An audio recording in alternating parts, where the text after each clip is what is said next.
Rose Petal Place looked very cute. It looked kind of sickly sweet, and I do like sickly sweet animation, so I thought I'd check it out.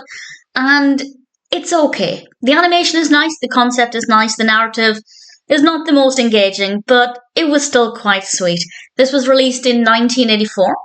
It's directed by Charles A. Nichols. It's written by Malcolm Marmorstein, and it's got a great voice cast, including Marie Osmond, Frank Welker, Susan Blue, Candy Ann Brown, Renae Jacobs, and Marilyn Schreffler. We also have Nicole Eggert playing the girl in the garden, which is a bit of live action where this girl is moving house and she goes into the garden and she gets upset and her tears turn the flowers into these characters. Of course, these are the characters of Rose Petal Place, and they're rather sweet characters. They're basically sweet candy-coloured flowers, and it definitely has a similar animation vibe as Strawberry Shortcake. Very, very similar colour palette. The characters have a very similar sickly sweet personality. So if you like Strawberry Shortcake, you may well like this. And before I get in with the narrative, it's worth pointing out that there was actually a range of toys, of merchandise, dolls to go along with this. I think there were some books as well. So clearly the film was there to advertise the toys, but it works very well nevertheless. It may not be the most engaging, but the concept still does work. This is actually about a not very nice character called Nastina, which is a great name, I guess.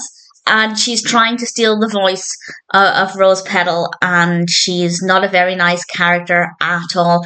And I don't want to say too much more than that, because I've already given away a little bit, and the whole thing is about 20 minutes. But it's about the characters working together to save the day and working against the antagonists. There are a couple of them, and they are very well written, very well animated characters, and the protagonists here are very sweet, very sickly sweet, with really little adorable voices and gorgeous clothing, and the world they live in, the garden area, is beautiful, and visually it is very nice. The voice acting is great. The narrative concept is good, and it does work. There's no issue with the narrative. I just maybe didn't find it to be the most interesting or the most engaging. There is a second film. I can't remember what it's called. It's Rose Petal Place something or other. And I think I will watch it, but I'm not in a hurry to do so. This is certainly something I didn't mind as a one-time watch. The narrative works well enough, even if it's not the most interesting. But the characters are very likeable and the animation is very sweet. Do I recommend it? If you like things like Strawberry Shortcake, then yes, I think you'll probably find this to be quite enjoyable.